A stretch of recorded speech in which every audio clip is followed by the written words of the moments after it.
हम आपको दिखाएंगे हमारी खास पेशकश, एक अफसर ऐसा भी।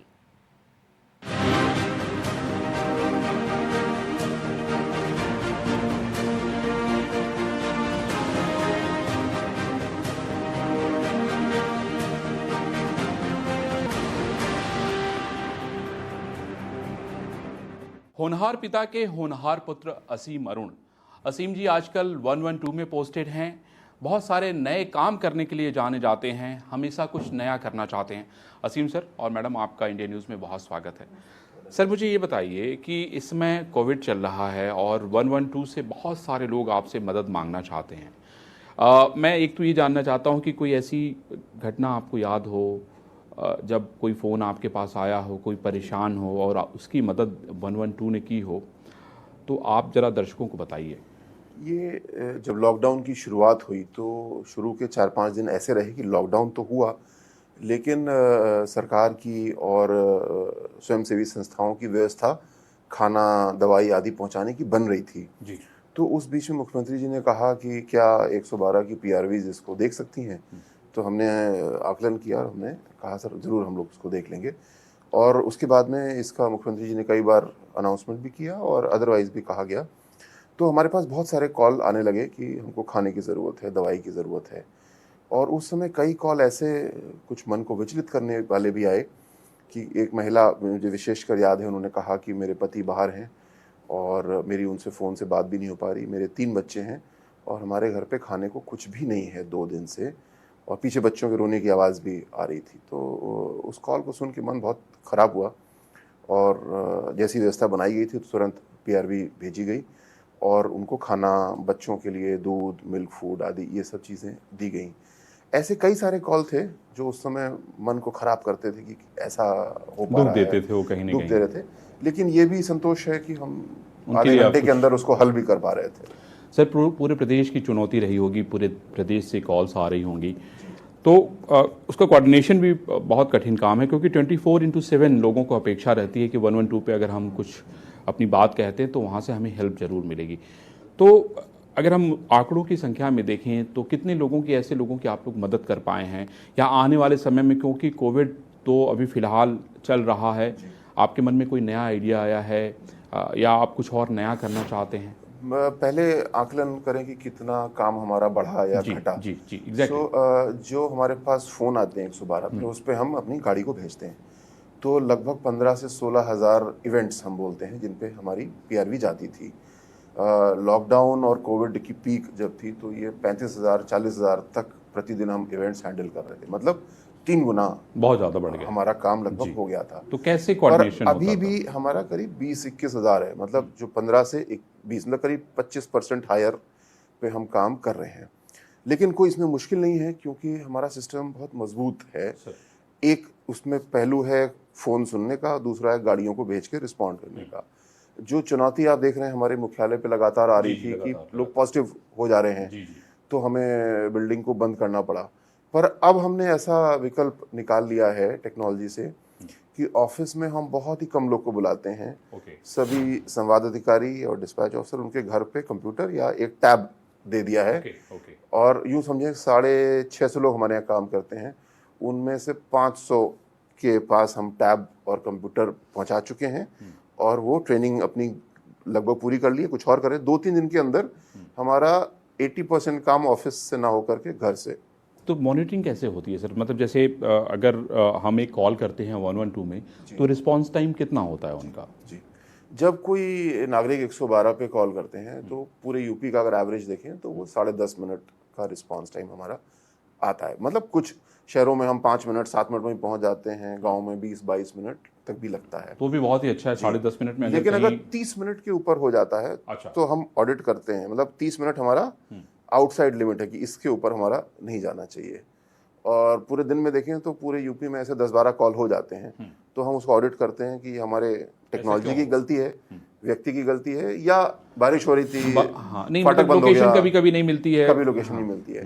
तो मतलब 30 मिनट से ऊपर तो हम नहीं जाने देते और पूरे स्टेट का एवरेज 10.5 मिनट। सर अभी क्योंकि कोविड से लड़ाई तो चल रही है, तो कुछ नया आप, जैसे आपने बताया कि सारे लोग घर से काम कर सकते हैं, उसके अलावा आप लोग क्या सोच रहे हैं, क्योंकि 112 का सीधे घरों तक अप्रोच है, हर जगह आप देखिए 112 की गाड़ियां आपको नज़र आएंगी, तो उसमें बहुत सारे वीमेंस भी काम कर रही हैं और मैंस भी काम कर रहे हैं, तो कुछ नया आप प्लान कर रहे हैं कि हम और इसको इफेक्टिव कैसे बनाएं, 10.5 मिनट को हम 8 मिनट पे कैसे लेके आएँ, 7 मिनट पे कैसे कोई ऐसा कोई प्लान, कोई ऐसा कोई आइडिया?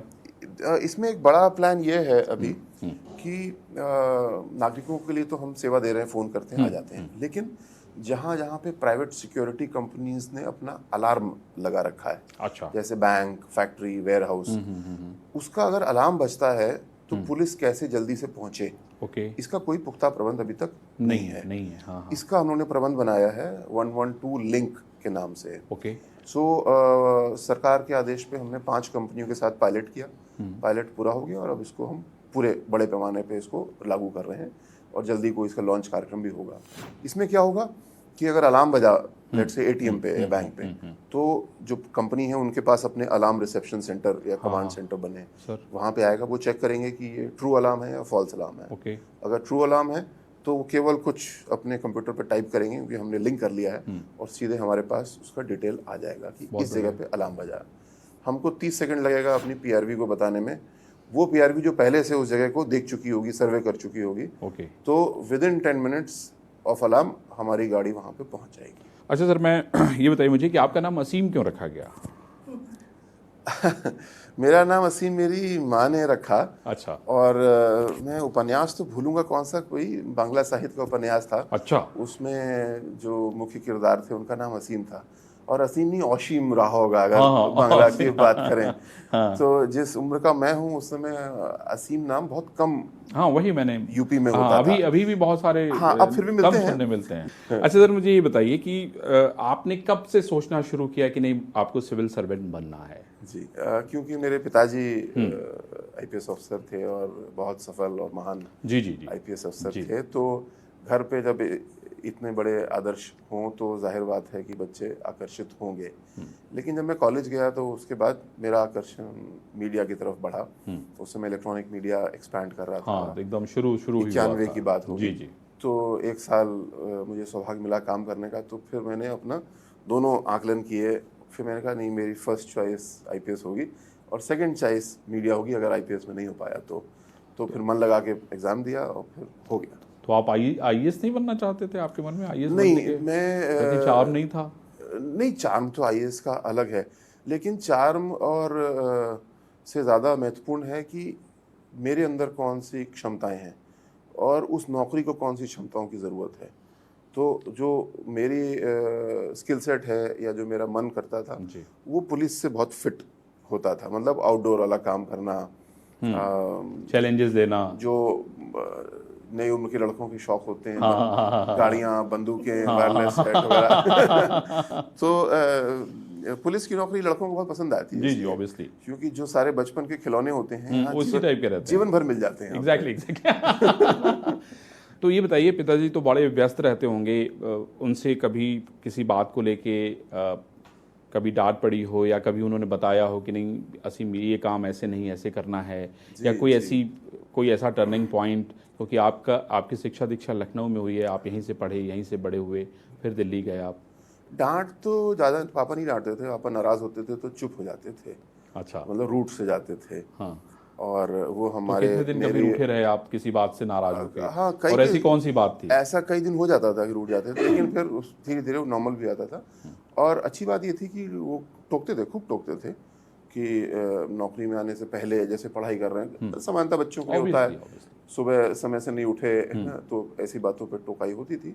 लेकिन जॉब में आने के बाद भी वो ज़रूर इशारा करते थे कि ये तुमने ज़्यादा तेज़ी दिखाई, ये गलती की, और इस तरीके से अब हालांकि ये हर बच्चे के लिए जब माता पिता टोकते हैं तो हर बच्चे को बुरा लगता है। लेकिन बच्चे का धर्म है कि उसको थोड़ा संयम के साथ सोचे और उसकी कड़वाहट को अलग कर दे, लेकिन जो बात थी जिससे टोका गया उसको ठीक कर ले। सर, मैं आपसे ये जानना चाह रहा था कि आपके सब्जेक्ट्स क्या थे? मतलब आपने उस सब्जेक्ट का चयन क्यों किया, पढ़ाई में कितना समय देते थे, और कौन से अटेम्प्ट में जो है आप आईपीएस बने? ये मेरा सबक बड़ा महत्वपूर्ण है, खासकर नए बच्चे जो परीक्षा दे रहे हैं। उस समय 2 सब्जेक्ट लेने होते थे, अब एक होता है। तो मैंने फिजिक्स और ज्योग्राफी लिया। अच्छा, मैंने बीएससी किया था। फिज़िक्स, केमिस्ट्री, मैथ से। लेकिन फिज़िक्स मेरा स्ट्रॉन्ग सब्जेक्ट नहीं था, मैंने रियलाइज़ किया।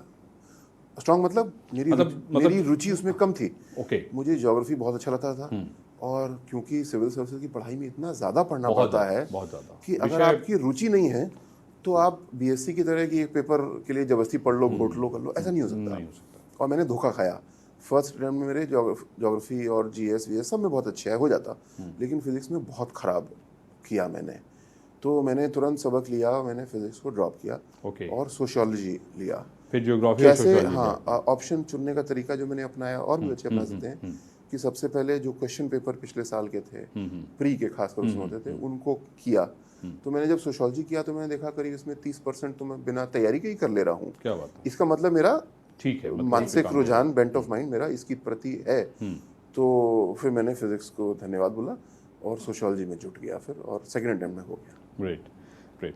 तो कैसे रिजल्ट्स किसने आपको बताया कि असीम आपका चयन हो गया है? और उस समय तो एक अल्टीमेट समय होता है जब ये जानकारी मिलती है कि नहीं मेरा चयन। सबसे पहला फ़ोन किसने किया था, या किसने सबसे पहली जानकारी दी? उसमें बड़ी अजीब स्थिति होती थी। यूपीएससी हमेशा फ्राइडे की शाम को 5 बजे 6 बजे रिजल्ट नोटिस बोर्ड पे लगाता था। अच्छा। और अगले दिन सुबह अखबारों में टेलीप्रिंटर वगैरह शायद आता था, पीआईबी में आता था। हाँ, PIB तो 2 तरीके होते थे। एक तो सिविल यूपीएससी में लाइन लगाओ अगर आपकी क्षमता है दिल्ली में, या फिर अगले दिन सुबह लखनऊ में पीआईबी सब्रू मार्ग के पास होता था, वहाँ लाइन लगाओ। तो शाम को खबर में आ गया कि हो गया। तो हमारे भैया, मतलब मामा के बेटे, वो गाजियाबाद में थे, तो उनसे कहा गया जाओ पता करो। तो बेचारे हो गए, रात 10 बजे पहुंचे। तो वहाँ भीड़ लगी हुई थी, तो वो घुस घुसा करके भीड़ में से टॉर्च की रोशनी से उन्होंने देख करके बताया कि हो गया, ये रैंक आई है। फिर हमने थोड़ा अंदाजा लगाया, तो लगा कि आईपीएस मिल जाएगा। तो सब लोग बहुत खुश हुए। फिर अगले दिन पीआईबी सब्रू मार्ग पे लाइन लगाई, तो फिर और संतुष्ट हुए। लेकिन ये खुशी डबल हुई क्योंकि बहन का भी साथ ही हुआ था। उनका थर्ड अटेम्प्ट था शायद। हाँ, उनका तीसरा अटेम्प्ट था। और उनकी रैंक बहुत अच्छी थी। तो वो आईएएस में उनकी फर्स्ट चॉइस भी खैर आईएएस। जी। अब फैमिली के बारे में बताइए, क्योंकि वो अभी बची हुई वो पार्ट हमने छोड़ा हुआ था। जी। हाँ, तो इसमें ये शामिल कर लेते हैं कि जब आप इंटरव्यू में गए, तो इंटरव्यू में किस तरीके से सवाल होते हैं, क्योंकि आप के साथ आपके पिताजी का भी नाम जुड़ा हुआ है। तो मैं समझता हूँ कि जो बोर्ड बैठता है उसमें बहुत सारे लोग जानते थे आपके पिताजी को बहुत अच्छे से, तो उसका फ़ायदा मिला, नुकसान मिला? ये शंका मेरे मन में भी थी, लेकिन जब मैं इंटरव्यू में गया तो मुझे अच्छा लगा कि उन्होंने बिल्कुल भी पिताजी के बारे में नहीं पूछा। और हो सकता है वो उनको ना जानते हों, जैसे मैं अज्यूम करता हूं। होता भी है, ये भी हो सकता है। और अगर जानते थे और उन्होंने नहीं पूछा तो उन्होंने बहुत अच्छा किया, क्योंकि शायद ये गलत होता पूछना। लेकिन मेरा इंटरव्यू बहुत ही अच्छा गया। और पुनः जो कैंडिडेट्स मैं उनको संबोधित करना चाहूँगा कि अपने मन की बात इंटरव्यू के फॉर्म में लिखिए। मैं कुर्सी पर बैठ भी नहीं पाया था कि बोर्ड के चेयरमैन ने कहा कि मिस्टर असीम अरुण, आप पहले कैंडिडेट हैं हमारे सामने जो आए हैं जिसकी आईपीएस फर्स्ट चॉइस है। क्या बात है? क्यों? मतलब शॉर्ट पिच गेंद बिल्कुल पहली आई। अब इसलिए इसके लिए तैयारी मैंने कर रखी थी। तो मेरा इंटरव्यू 30 मिनट चला, जिसमें से 25 मिनट केवल पुलिस सुधार, पुलिस के माध्यम से सामाजिक न्याय, इसी पे बातचीत होती रही। और इसकी आप तैयारी करके गए थे? जाहिर बात है, एक तो रुचि थी और ऊपर से तैयारी भी अच्छे से कर रखी थी। पॉइंट्स जैसे वो सवाल पूछते थे तो मन में याद रहता था कि इसके 4 पॉइंट 4 बताने, ऐसे करके। तो अगर इस तरीके से तैयारी मिल जाए तो बहुत अच्छा होता है। तो अगर कोई कैंडिडेट इसको देख रहे हैं तो जब इंटरव्यू के लिए यानी मेंस का फॉर्म भरें तो बहुत ध्यान से भरें, अपनी रुचि की चीज़ें भरें उसमें। और अनुभव मेरा ये है दूसरे लोगों से पूछ के भी कि यूपीएससी का बोर्ड पहले आपकी रुचि के बारे में पूछता है, जब वो समाप्त हो जाता है तो फिर वो सब्जेक्ट के बारे में पूछता है। तो अगर आपने रुचि में कुछ अच्छा दे रखा है तो आपका इंटरव्यू पूरा उसी में बढ़ता जाएगा, उसी पे हो जाएगा। और अगर आपने दिया 5 मिनट में बात खत्म हो गई तो फिर वो पूछेंगे बताओ भाई ज्योग्राफी में क्या है, सोशियोलॉजी में क्या है ना। अब वो इतना वास्ट होता है कि वो उसमें कोई फंस ही जाता है। फिर ये सही कहा आपने। सर, मुझे फैमिली के बारे में बताइए कि परिवार में जैसे आपके भाई बहन, वो लोग क्या करते हैं? हम लोग 2 भाई बहन हैं। मेरी बड़ी बहन है, 1 साल बड़ी है मुझसे जी, और वो मध्य प्रदेश कैडर में है। रश्मि अरुण शमी उनका नाम है जी। मुझसे बहुत ज़्यादा होशियार हैं वो। और उनका मन था आईएएस में होने का, तो ईश्वर की कृपा हुई, उनको आशीर्वाद मिला आईएएस बनने का। मुझे आशीर्वाद मिला IPS बनने का। और ज्योत्सना मेरे साथ हैं, मेरी वाइफ, और हमारे 2 बेटे हैं। हाँ। बड़े बेटे ने अभी होटल मैनेजमेंट का कोर्स पूरा किया है पूसा से, उसका बहुत अच्छा जॉब लग गया है। छोटे ने अभी 12th पूरा किया है, उसने भी अच्छे नंबर लाए हैं। अब दिल्ली यूनिवर्सिटी का कट ऑफ निकले तो पता चले वो कहाँ जाएगा। मुझे सर ये बताइए कि मैडम से मुलाकात आपकी कैसे हुई? शादी अरेंज मैरिज हुई या आप लोग कहीं साइकिल के रास्ते पे, कहीं रास्ते पे मिले थे? क्योंकि वो आप साइकिल लेके कहीं ना कहीं घूमते रहते थे अक्सर, और उसकी डांट भी खाते रहते थे आप। नहीं हम लोग की अरेंज मैरिज है जो हमने खुद ही अरेंज की है। कैसे अरेंज हुई? हम ज्योत्सना हम सेंट स्टीफेंस कॉलेज में एक साथ थे। अच्छा। मैं साइंस BSc में था, ज्योत्सना BA हिस्ट्री में थी। सो हम लोग वहाँ पे एक थिएटर की सोसाइटी है, शेक्सपियर सोसाइटी के नाम से, तो उसमें साथ काम करते थे। मैं ज़्यादा बैक स्टेज काम करता था, ज्योत्सना मेन लीड प्ले करती थी। तो वहाँ से मेल मिलाप, दोस्ती शुरू हुई। लेकिन शादी कर रहे हैं या ऐसा कोई विचार बहुत बाद में आया। किसने प्रपोज किया? वो सेटल होने के बाद ही आया। अच्छा। हाँ। इसमें भी मतलब वो एज अ स्टूडेंट अगर इतना कमिटमेंट हो जाए तो फिर ठीक नहीं ना। हाँ, ये बात सही। पहले स्टूडेंट को अपना स्टूडेंट वाला काम पूरा कर लेना चाहिए, दोनों स्टूडेंट्स को। तो ज्योत्सना ने, ये भी गुरु मंत्र है आगे बढ़ने हाँ, के लिए। ज्योत्सना ने अपनी वकालत की पढ़ाई पूरी की, वकालत शुरू की, और रेडियो जॉकिंग की। अच्छा। और टेलीविजन का भी काम थोड़ा किया उस समय। अच्छा। तो 3 काम ज्योत्सना लगातार कर रही थी, बहुत बिजी थी। और मेरी पोस्टिंग मेरठ में हुई, ज्योत्सना दिल्ली में थी, तो फिर पुनः मुलाकात का सौभाग्य हुआ। फिर हमने अरेंज कर लिया। तो किस आपने अपनी तरफ से ऑफर दिया ज्योत्सना जी को? जी, नहीं, अनुरोध किया। नहीं, वही वो तो उस समय तो अनुरोध की ही शक्ल रहती है। जी। और उस जमाने में अनुरोध किया था फोन के ऊपर, और नए मोबाइल चले थे। वो भारी भरकम वो फोन हुआ करते थे। उसमें नए उस मोबाइल, समय रेट्स भी बहुत जबरदस्त हुआ करते थे। तो इनको वो कोर्टशिप पीरियड काफी महंगा पड़ा था। हाँ, पूरी तनख्वाह निकल जाती थी फोन पे। अब तो खैर सरकार ने वो ऑल इंडिया फ्री कर दिया। हाँ। तो अच्छा सर, ये बताइए कि शादी हो गई, अभी कौन कौन सी चीज़ें हैं जो आपकी मान लेते हैं? ये कभी आपको मौका देते हैं कि नहीं आज मैं खाना वाना बनाता हूँ, हैं आपके मन की सारी बातें हो जाती हैं? नहीं, ज़्यादा कुछ ऐसा कहते हैं ना कि ऑपोजिट्स अट्रैक्ट, हम लोगों में लगता है कि ज़्यादा गुण मिलने वाले हैं। अच्छा। तो लड़ाई झगड़ा भी नहीं होता है। अच्छा। कोई ऐसी टेंशन या कोई स्ट्रेस वाली वो घर में कभी होता नहीं है। हाँ, कुछ एक मौके आते हैं जब बड़ी डिसीजंस लेनी होती हैं। जैसे बीच में एक डिसीजन बड़ी लेनी पड़ी थी।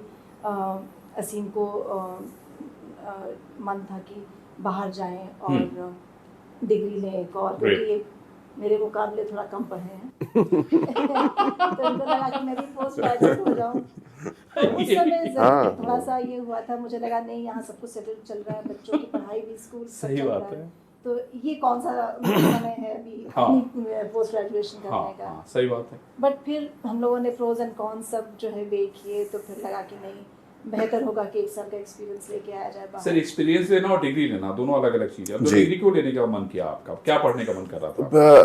जिस कोर्स की जो बात कर रहे हैं, तो हम लोग गए Canada, Vancouver, university of British Columbia में पब्लिक पॉलिसी पढ़ने के लिए। क्यों मन किया? क्योंकि मुझे लगता है कि अपने काम को अच्छा करने के लिए दूसरों से सीखना बहुत ज़रूरी है। हम कूप मंडूक बन के रहें और सोचें हम बड़ा अच्छा कर रहे हैं, ये नहीं, सफल नहीं है। जैसे मैंने अभी प्राइवेट सिक्योरिटी के लिंक प्रोजेक्ट की बात की, तो ये चीज़ मुझको विदेश जाके मालूम हुआ कि पुलिस और प्राइवेट सिक्योरिटी टीम का जो गठन किया था, जी, वो भी अपने आप में बड़ा यूनिक आइडिया था। तो जब हम बाहर निकलते हैं, चाहे 2 दिन को जाएं, चाहे हम 1 साल को जाएं, और अब तो बाहर निकलना भी उतनी ज़रूरत नहीं है, इंटरनेट, यूट्यूब, सब कुछ आपको दिखता है, सब कुछ उपलब्ध। तो जितना हम अपने क्षितिज को चौड़ा करेंगे, होराइजन को बढ़ाएंगे, उतना हम सीखेंगे। तो मूल बात तो ये है, क्योंकि मुझे एक MA पब्लिक पॉलिसी करने से कुछ ज़्यादा अच्छी पोस्टिंग मिल जाएगी या तनख्वाह बढ़ जाएगी, ऐसा तो नहीं होता सरकार में। लेकिन जो काम हम कर रहे हैं उसको और अच्छा कर सकें, ये ज़रूर होता है। जैसे कि कुछ बड़ा अच्छा इत्तेफाक रहा, मैंने पब्लिक पॉलिसी में टेररिज्म के बारे में काफ़ी पढ़ा और कोर्स किए। वापस आया तो मैं इत्तेफाक रहा 6 महीने ये डायल 100 में था, फिर मैं ATS में चला गया, तो जो मैंने वहाँ कॉन्सेप्ट्स पढ़े थे वो मुझे लागू करने का मौका मिला। तो मूल रूप से सीखना बहुत ज़रूरी है, और हमें लगता है परिवार के दृष्टिकोण से हम लोग 1 साल के लिए कनाडा गए तो वो भी हम बड़ी सब अच्छी ने बात थी।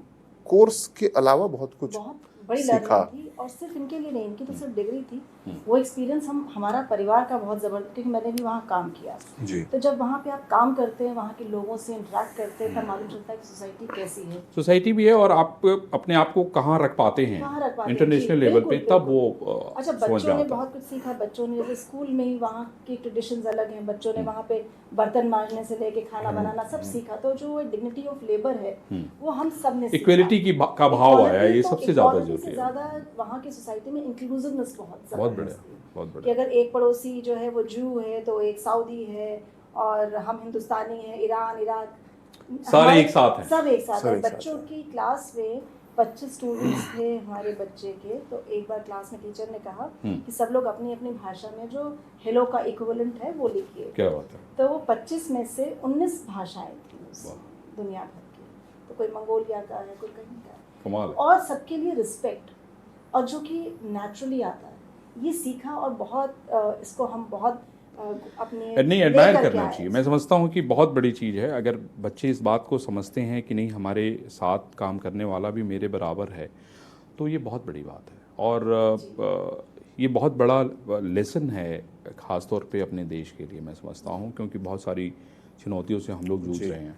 अच्छा, जब आप लोग खाली समय में होते तो क्या करने का मन करता है आप लोगों का? मतलब जैसे होता है कोई गिटार लेके बैठ गया, कोई कुछ एक खाना काम बना हम रहा लोग है। रोज कोशिश कर लेते हैं कि शाम को 1 घंटे सैर करें। तो कभी हमारा पीएससी का स्टेडियम है, वहाँ करते हैं, कभी रेजिडेंसी करते हैं, कभी रिवर फ्रंट चले जाते हैं। तो वो 1 घंटा पसीना भी बह जाता है और अच्छा समय निकलता है, गपशप हो जाती है। तो कोई गाना वाना भी गाता है कुछ? हाँ, आप तो मैं नहीं गाता स्टेज- बिल्कुल, पर हाँ, आप जो तो था। स्टेज नहीं, कुछ मैं तो कर... मैं बाथरूम सिंगर हूँ। नहीं, वो तो बॉस बता रहे थे उसके लिए मुझे कि बाथरूम नहीं, जाना वो तो पड़ेगा। बॉस बता रहे थे कि मैं बाथरूम सिंगर हूँ। उन्होंने नहीं, पहले ही ये बाथरूम क्लियर सिंगर कर दिया था। सिंगर है ही नहीं। नहीं, शादी में बड़ा प्रेशर रहता है कि नहीं भाई कुछ सुनाओ, सारे दोस्त इकट्ठा होते हैं तो जी, कुछ जी, हैं, जी। तो कुछ पुरानी यादें अगर हों तो कुछ सुना दीजिए भाई। हाँ, नहीं, मेरे ऊपर ऐसा प्रेशर नहीं होता, क्योंकि सब जानते हैं कि ये गाएगा तो महफिल उखड़ जाएगी।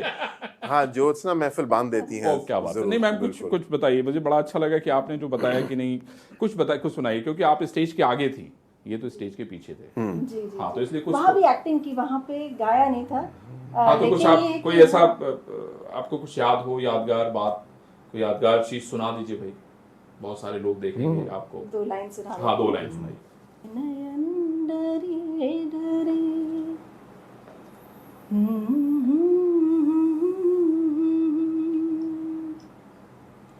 जरा पीने दो कल की किसको खबर के निडर जरा पीने दो ये नयन डरे डरे। Thank you. वैसे मुझे लगता नहीं कि आप बाथरूम सिंगर हैं। आपने देखा कि ये असीम अरुण और उनकी वाइफ, दोनों लोगों में असीम प्रतिभा है, और मैं समझता हूँ कि वाकई बहुत कुछ सीखने की आवश्यकता है।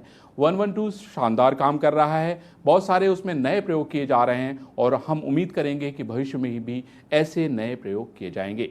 तो ये शो आप इस शनिवार को देखेंगे। अगले शनिवार को हम आपको फिर किसी नए मेहमान से रूबरू कराएंगे।